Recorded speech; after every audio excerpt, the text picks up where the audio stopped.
तर नमस्कार मंडळी, मी सावी फॅशन चॅनलमध्ये तुम्हा सर्वांचं अगदी मनापासून स्वागत करते. तर बघा, आजच्या व्हिडिओमध्ये आपण बघणार आहोत फुल बोटनेक आणि समोरच्या साईडनी फोटक्स ब्लाऊजचं पेपर कटिंग. तर ह्या ब्लाऊजसाठी आपल्याला कशा पद्धतीने मापे घ्यायची असते. सामोरून फोटक्स आहे आणि मागून बोटनेक आहे. तर असा डिफरन्स आपला हा ब्लाऊज होणार आहे. तर खूप जणांनी असं माहीत नाही की बोटनेक ब्लाऊज घेतला तर त्याच्यामध्ये फक्त आपण प्रिन्सेसच कट करू शकतो समोरच्या साईडनी. तर खूप जणाचा, खूप मैत्रिणींना म्हणजे असा गैरसमज असतो, मागे बोटनेक तर समोर प्रिन्सेस. तर असं नाही, आपण समोर आपल्या चॉईसनी जर तुम्हाला कटोरी पाहिजे असेल तर कटोरीसुद्धा घेऊ शकतो बोटनेकमध्ये समोरच्या साईडनी आणि प्रिन्सेससुद्धा घेऊ शकतो आणि त्यानंतर फोटकसुद्धा तुम्ही करू शकता. तर अशा प्रकारचे डिफरन्स हा आपला ब्लाऊज ची कटिंग बघायची आहे. तर सर्वात पहिले बघा, आता आपल्याला इथे ब्लाऊजची पूर्ण उंची लावून घ्यायची. जेवढी तुमच्या ब्लाऊजची उंची असेल त्याच्यामध्ये 1 इंच ॲड करून आपल्याला उंची लावून घ्यायची असते. तर आता आपण सर्वात पहिले बॅक बघणार आहोत आणि त्यानंतर फ्रंट. तर बघू शकता इथे, आता आपण इथे शोल्डरचा निम्मे. तर तुम्हाला मी ह्याच्या आधी खूपदा व्हिडिओमध्ये सांगितलं आहे, जर मागच्या साईडनी बोटनिक ब्लाऊज असेल तर त्याच्यासाठी आपल्याला शोल्डरचा निम्मे घ्यायचा असतो. तर तुमचा जे काही शोल्डर असेल त्याचा निम्मे घ्यायचा. तर इथे माझा शोल्डर 14 इंच होता, त्याचा निम्मे मी 7 इंच इथे पूर्ण लावलेला आहे, अर्धा. त्यानंतर शोल्डर लावल्याच्यानंतर मुंडासुद्धा मला 7 इंच लावायचा आहे, तर इथे मी 7 इंच लावणार आहे. तुमचं जे काही शोल्डर असेल त्याचा निम्मे घ्या आणि त्यानंतर मुंडासुद्धा आपल्याला तेवढाच लावायचा. तर बघा इथे पावणे 7 इंचावर इथे एक मी मार्क केलेला आहे, म्हणजे पाव इंच कमी घेतलेला आहे थोडा. त्यानंतर बघा, आता आपल्याला छातीचा चौथा भाग आणि कमरेचा चौथा भाग लावायचा. तर इथे हे सुद्धा अंतर आपलं मोजून घ्यायचं 7 इंच इथे एका बरोबर. तर बघू शकता इथे 7 इंच पूर्ण आतमधलं अंतर आहे. तर इथे अशा प्रकारे टेपच्या साहाय्याने मोजून घेतलेला आहे आणि हा ब्लाऊज शिवायला खूप सोपा आहे आणि बसतेसुद्धा खूप छान सामोरून 4 टक्स असल्यामुळे. तर बघू शकता इथे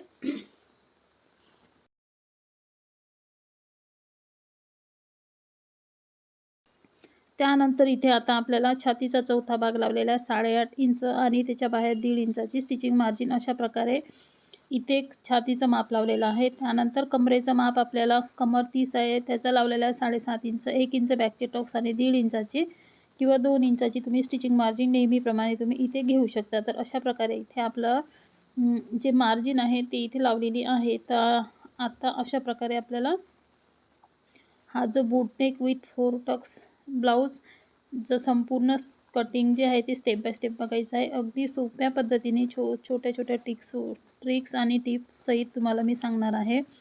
त्यानंतर इथे बाहेरच्या साईडचा मुंडा म्हणजे पाठीमागचा मुंड्याचा जो आकार आहे तो इथे मी लावलेला आहे 1.5 इंचावर आणि अशा प्रकारे गोल आकार लावलेला आहे, म्हणजे आपल्या मुंड्यामध्ये व्यवस्थित बसेल, म्हणजे कुठल्याही प्रकारचा मागून फुगा वगैरे येणार नाही याच्यासाठी. त्यानंतर गळा रुंदी जी आहे ती लावलेली आहे मी 3.5 इंच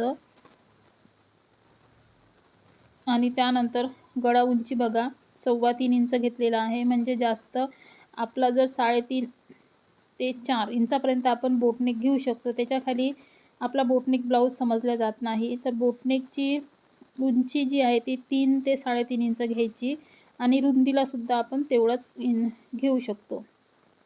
तर बघा इथे अशा प्रकारे गळा रुंदी आणि गळा उंची लावल्याच्यानंतर बोटनेकचा आकार आपल्याला द्यायचा. तर त्याच्यापासून आपल्याला खाली जो काही आकार तुम्हाला गळ्याचा लावायचा असेल त्याच्या खाली, तर तो मी तुमच्या आवडीनुसार कुठल्याही प्रकारचा गळ्याचा आकार जो आहे तो लावू शकता. तर इथे मी गळ्याचा आकार इथे लावणार आहे. तुम्हाला जर दुसरा पाहिजे असेल तर तुम्ही कटिंग करायच्या आधीच, म्हणजे कापडवर कटिंग करायच्या आधी तुम्ही जी काही डिझाईन असेल ते तुम्ही चेंजसुद्धा करू शकता. एकदा जर का कापडवर गळ्याची डिझाईन आपण ड्रॉ केली किंवा कटिंग केली तर आपण दुसरी चेंज करू शकत नाही. पेपरवर मी इथे गळा काढला, तर त्यानंतर जर कापडवर तुमचं समजा दुसरं डिझाईन करायची आहे तर तुम्ही चेंज करू शकता. पण कापडवर असं नाही, एकदा तुम्ही कापलं आणि कट केलं त्याच्यानंतर आपण डिझाईन जी आहे ती चेंज करू शकत नाही. त्यासाठी इथे मी गळा काढून घेतलेला आहे. तर अशा प्रकारे आपलं बॅकचं जे कटिंग आहे सोप्या पद्धतीने इथे झालेलं आहे. जर तुम्हाला 1.5 इंच शोल्डर उतार द्यायचा असेल तर इथे तुम्ही पाव इंचाचा अशा प्रकारे किंवा अर्धा इंचाचा सुद्धा शोल्डर उतार जो आहे तो देऊ शकता। तर अशा प्रकारे जे आहे ते तुम्ही इथे बॅकचं कटिंग झालेलं आहे।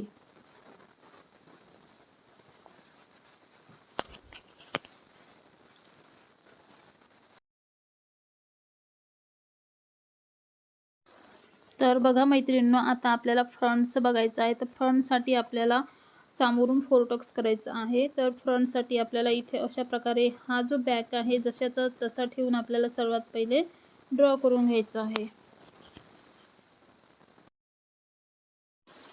तर बघा आता आपल्याला इथे हा समोरचा भाग जो आहे तो कटिंग करून घ्यायचा आहे। याच्या आधी आपण बॅकचा बघितलेला आहे। बॅक जसेचा तसा ठेवून आपल्याला सर्वात पहिले ड्रॉ करून घ्यायचा असते। त्यानंतर आता आपल्याला इथे सर्वात पहिले समोरचा आर्महोल जो आहे तो इथे ड्रॉ करून घ्यायचा आणि समोरचा आर्महोलसाठी आपल्याला पाऊण इंच आतमध्ये इथे मी एक सरळ लाईन उभी जी आहे ती ड्रॉ केलेली आहे आणि त्यानंतर तिरपी लाईन जी आहे ती पाऊण इंचावर एक ड्रॉ करून घेतलेली आहे आणि त्यानंतर इथे समोरच्या आर्महोलचा जो आकार आहे गोल शेप तो इथे अशा प्रकारे लावलेला आहे। त्याचप्रमाणे आता आपल्याला लावायचा आहे समोरचा जो गळा आहे। तर गळा लावलेला आहे इथे मी 6.5 इंचाचा आणि त्यानंतर रुंदीला घेतलेला आहे 3 इंच। म्हणजे आपला जो मागच्या साईडने घेतलेला होता 3 इंच तोच आपल्याला समोरच्या साईडने सुद्धा घ्यायचा आहे। तर बघू शकता इथे अगदी सोप्या पद्धतीने तुम्हाला जर कुठल्या गळ्याचा आकार द्यायचा असेल जसा की पंचकोनी, गोल जो काही द्यायचा असेल तर तुम्ही इथे लावू शकता। त्याचप्रमाणे इथे आता खालच्या साईडने 2.5 इंच आणि 3 इंचाची इथे क्रॉसपट्टी आपण इथे ड्रॉ करून घेतलेली आहे। तर बघू शकता नेहमीप्रमाणे सारखी। त्यानंतर समोरच्या साईडचा टक्स बघा इथे 3.25 इंचावर लावलेला आहे। त्यानंतर हा मधला टक्स जो आहे तो त्याची उंची लावलेली आहे 2.5 इंच। तर बघू शकता इथे आणि रुंदीला लावलेला आहे म्हणजे 1 इंचाचा 1 ते 1.5 इंचाचा टक्स लावलेला आहे। त्यानंतर इथून क्रॉसपट्टीहून वर तर 1.5 इंचावर एक टक्स आपण अशा प्रकारे ड्रॉ केलेला आहे आणि त्यानंतर मुंड्यामधून सुद्धा एक टक्स आपल्याला इथे ड्रॉ करायचा आहे। तर बघू शकता इथे अशा प्रकारे आपलं हे जे आहे ते फोरटक्सचं ब्लाऊज समोरून फोरटक्स आणि मागून बोटनेक आणि त्यानंतर फोरटक्स असल्यामुळे इथे आपल्याला खालच्या साईडने मी 2 इंच वाढवले आहे, वरच्या साईडने 1 इंच अशा प्रकारे इथे वाढवून घेतलेलं आहे आणि हा आपला बोटनेक विथ समोरच्या साईडने फोरटक्स असा ब्लाऊज जो आहे तो आपला इथे तयार होणार आहे। त्यानंतर आता आपण याची कटिंग करणार आहोत।